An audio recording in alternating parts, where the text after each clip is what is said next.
फकरुल्लाह। फक्र है जनाब। तुम पेरिस वाले खेमे में जाओ, तुम्हें पेरिस में फाड़ना है। जी जनाब।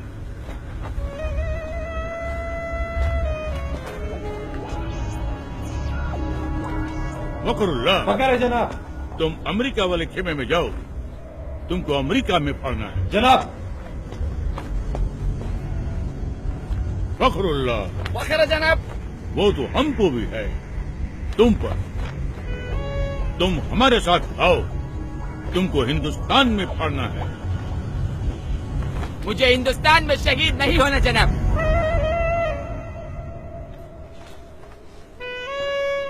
वहाँ पहले बहुत आतंक है, एक साथ 2 बम फट जाए तो दूसरे की खबर वही दबा देते, ताकि जनता में अखरोट पैदा न हो। अखरोट नहीं बेवकूफ,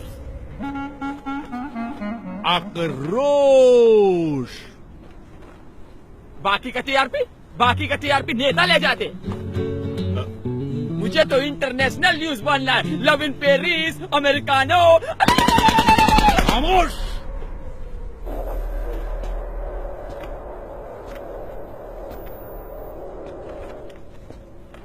बदअक्ल, बदशक्ल, बेवकूफ, नामाकूल, गुस्ताख।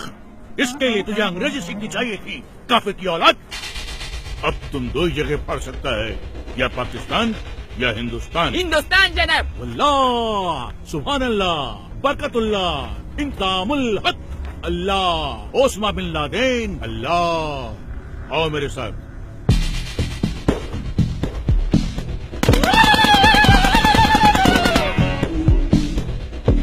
एक बात ध्यान रखना, किसी भी मुल्क में जाकर फाड़ने के लिए सबसे पहले तुम्हें उस मुल्क के आम आवाम का एक हिस्सा बनना पड़ेगा, जिससे किसी को भी तुम पर शक न हो। इसलिए सबसे पहले मैं तुम्हें एक सच्चे हिंदुस्तानी जैसा बनाऊंगा, और सच्चे हिंदुस्तानी जैसा बनने के लिए तुम्हें हिंदुस्तान की तवारीख यानी कि हिस्ट्री और वहां की रवायत जाननी होगी, और वो तुम्हें मैं न नहीं बताऊंगा, ये बताएगा।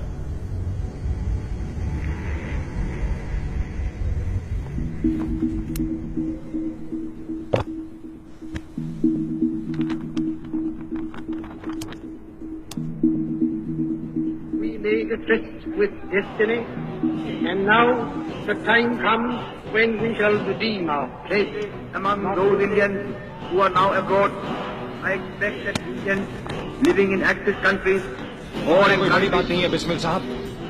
बड़ी बात तो ये है कि जिस्म से टपका हुआ एक बूंद खून आने वाली नस्ल के सारे खून में उबाला ला सकता है या नहीं।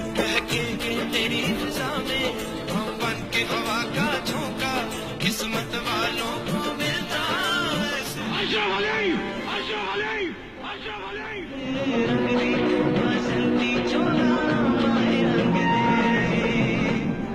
लेकिन हमारा हिंदुस्तान जिंदाबाद था, जिंदाबाद है और जिंदाबाद रहेगा। हिंदुस्तान जिंदाबाद। देखा जाए बर्बादियों का समा, ईश्वर या अल्लाह ये पुकार सुन ले, ईश्वर या अल्लाह हे दाता।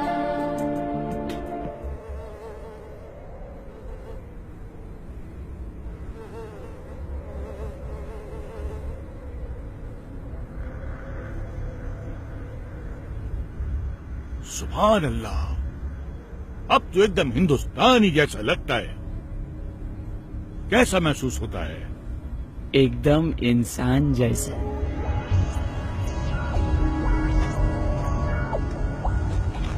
अब तू फाड़ने के लिए एकदम तैयार है।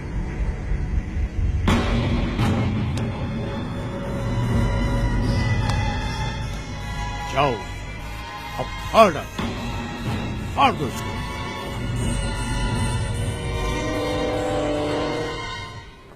15 अगस्त 1947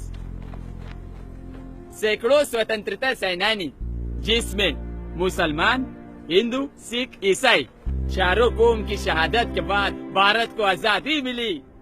एक ही तिरंगे के नीचे खड़ा होकर हम सब ने मिलकर भारत का संविधान बनाया, जिसमें जितना अधिकार एक हिंदू को दिया, उतना ही अधिकार एक मुसलमान को, और उतना ही एक सिख और उतना ही एक ईसाई को दिया। एक ऐसा देश जो हर मजहब को जानता हो, पहचानता हो, अपना मानता हो। ऐसा देश जहाँ पर हिंदू के मंदिर की घंटियों के साथ अजान मिलकर पूरे हिंदुस्तान को एकता का पाठ पढ़ाती हो। ऐसे देश पे कोई कैसे बम फाड़ सकता है? एक ऐसा देश जहाँ पर हिंदू और मुसलमान दोनों फांसी के तख्ते पर चढ़ गए हो, झूल गए हो। ऐसे देश पे बम कोई कैसे फाड़ सकता है? खामोश, नामाकुल, बदबख्त, गडरिये की औलाद, काफिर। वापस तो हमारा बाप, हम खुद फाड़ देगा, हम खुद फोड़ेगा इसको। अरे हाँ, छोड़ दे इसको। हम।